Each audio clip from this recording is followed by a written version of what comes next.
It's locked.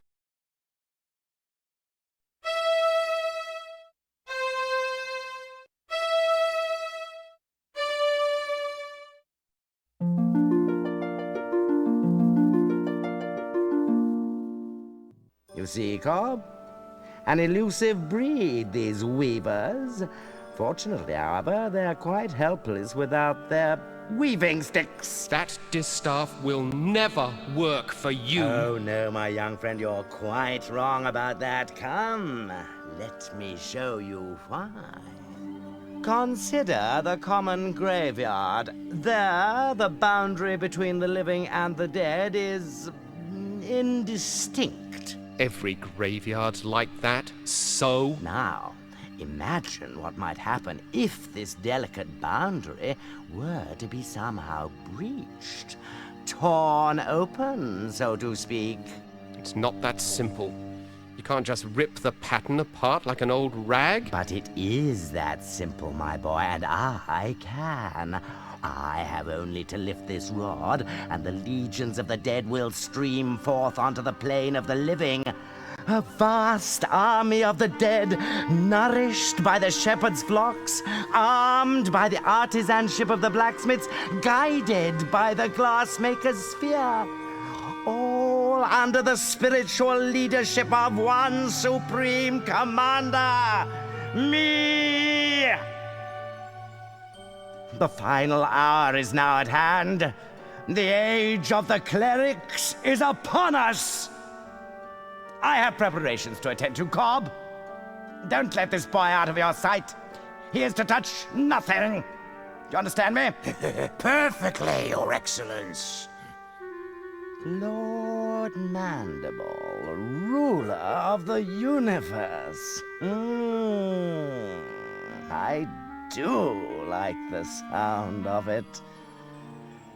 I'll have to change my stationery. You're not so dangerous now then, are you?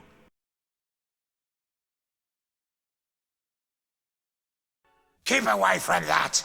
His Eminence said not to touch anything. I wasn't going to touch it. Just looking, Cobb, that's all. Just looking, eh? Well then, perhaps we can do a bit of a trade. How about I let you look in the sphere if... If... what? Well, the legends say that to gaze upon an uncloaked weaver brings death. Naturally, we clerics aren't given to such silly superstitions, but I'm curious. Let's answer this one once and for all, shall we?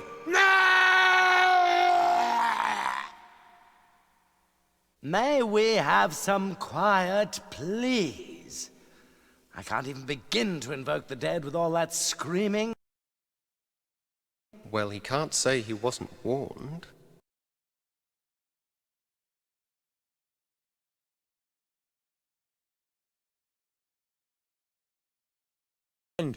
I see Cobb has been lax in his duty. No matter. You're just in time to witness the dawn of a new era. You don't have the slightest idea of what you're doing. The pattern is already worn and frayed. If you rip a hole in it now, the consequences will be beyond anything you can imagine. Spare me your weaver mysticism, boy. The time has come when the dead shall no longer envy the living.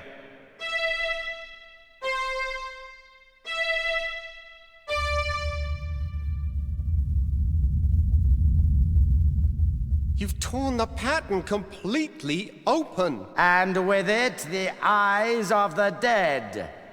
Behold! I have a very bad feeling about this. Who dares disturb the peace of those who sleep? I welcome and greet you, noble spirit. I am Bishop Mandible, Transultimate Apostle of the Anti-Secular Conclave of Clerics. And whom have I the honor of summoning? I don't think I want to be part of this conversation. No one obeyed any summoning of yours, foolish mortal. I have summoned you. I am Chaos. You have merely opened the door, and I have passed through it. For this, you shall be rewarded. Join me now, as my slave.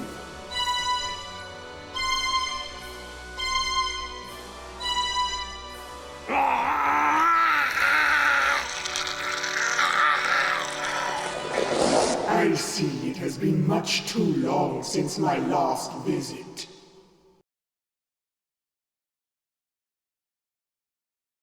I can't seem to hold on to this thing.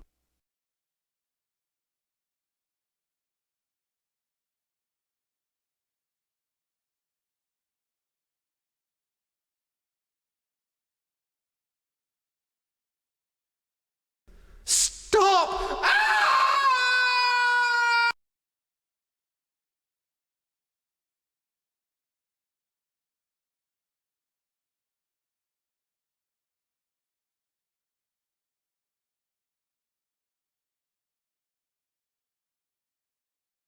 I think I'll stay out of there. That dragon looked rather hungry.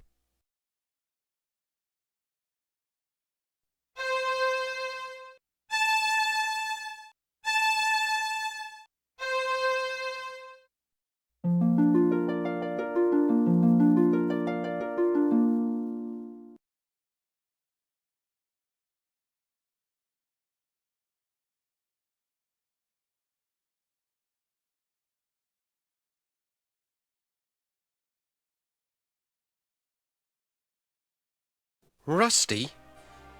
Is that you? You don't look at all well. I'm not well. Actually, I'm dead. I don't know what to say. You don't have to say a thing. What do I matter?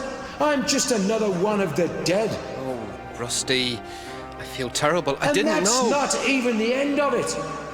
I go outside to wait for doomsday, like a good little ghost see. But no sooner do I get settled again, but some stupid idiot shreds the universe apart and hauls us all back inside. There are a lot of very unhappy dead wandering around here, let me tell you. I know. I was there when it happened. I might have known this was all your fault. No, it wasn't me. The bishop managed this one all on his own. Yeah? Well, there's going to be hell to pay, literally. There's talk among the dead that they're going to take over the world, starting with the Forge. My home, where we used to build strong things, good things. There's nothing left but bones.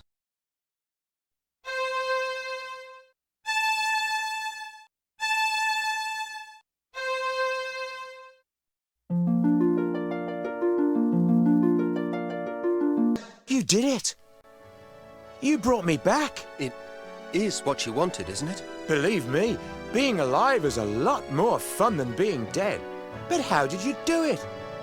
Well, healing your body was easy. You're alive because the pattern is torn and your soul was free to return to this side. Well, I must go, Bobbin. I've got to know what happened to the rest of my guild. And I must do the same. Good luck, Rusty. And be careful. Good fortune to you too, my friend.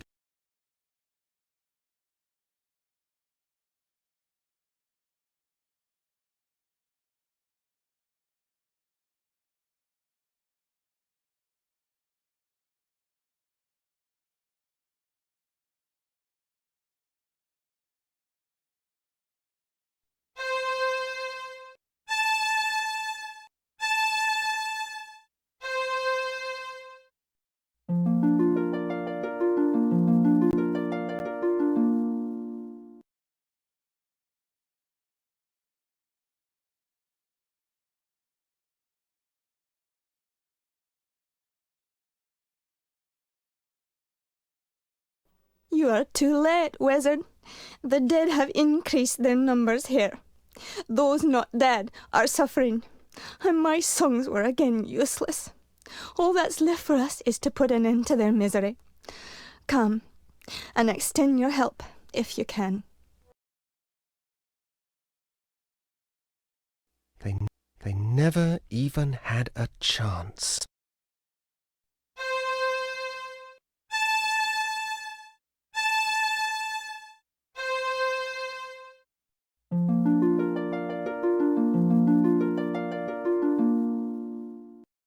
Please, what became of us?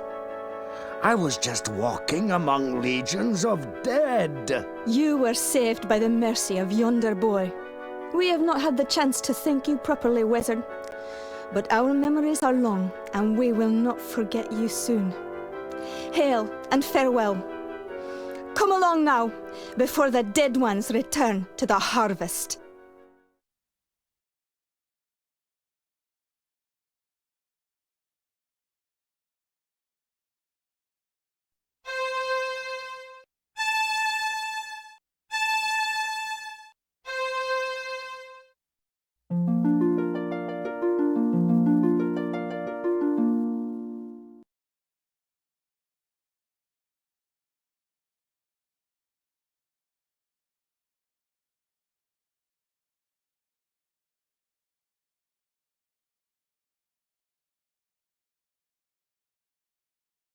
Master Goodmold.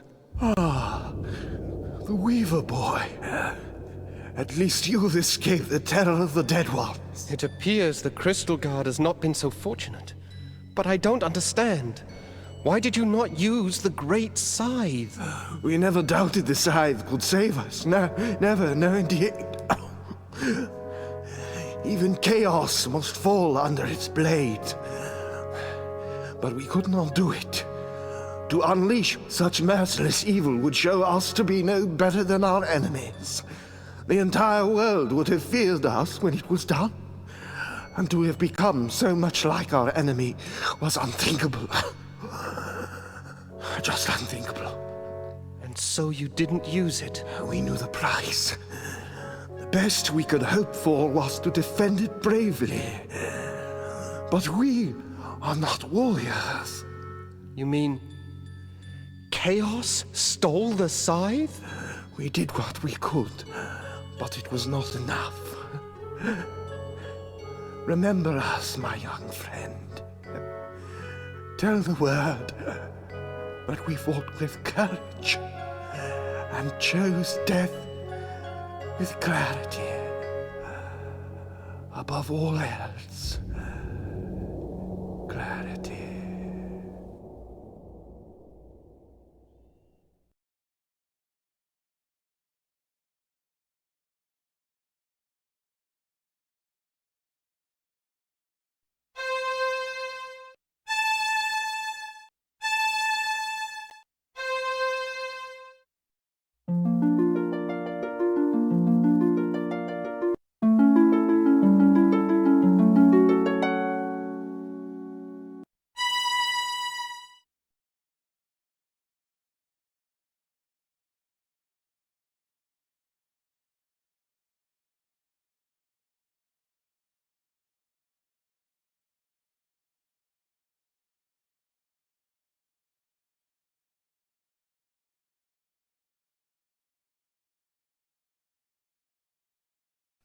Welcome, Bobbin. You have joined us here at last. Where am I? You are outside the pattern, the home of the dead, and of those transcended. The Shore of Wonder? Yes, Bobbin, the Shore of Wonder. And you are the first to behold it with mortal eyes. Your journey has been long, and you must have many questions. You're the swan that appeared each year on my birthday, aren't you? You saw me clearly then. I was never sure, but those visits meant so much. My only chance to watch you grow. You see, the elders forbade me to set foot on Loom Island just after you were born. I thought you came to visit me, but I never quite believed it. Call it a mother's curiosity. For indeed, Loom Child, that is who I am. My mother is a swan? Indeed. In mortal life, however, I was Lady Signa Threadbare, banished by the elders 17 long years ago for drawing an unforeseen infant out of the loom. How I've longed to know you, and you to know me, my son. Liar. That's just not true. My mother is buried in the weaver's graveyard. Dear Hetchel, she and the elders put that stone there so you wouldn't ask too many questions. Hetchel vowed to protect you forever, Bobbin. She is my dearest friend, and she loves you very much. But I fear her love has driven her to recklessness. What do you mean? Where is she? She flew off to Loom Island to confront the Dead Ones. The Dead Ones are after her? It's not Hetchel they're after, my son. They want the Loom itself. If Chaos masters its secrets, the pattern will be hers to control. Hetchel plans to destroy the Loom if Chaos doesn't consume her first. No, I've got to go back there, now! You won't get far in that direction. The Loom lies beyond the lake. No, you must try a more subtle strategy. Oh. What do you propose? The Dead Ones move between the holes your bishop friend rent in the pattern.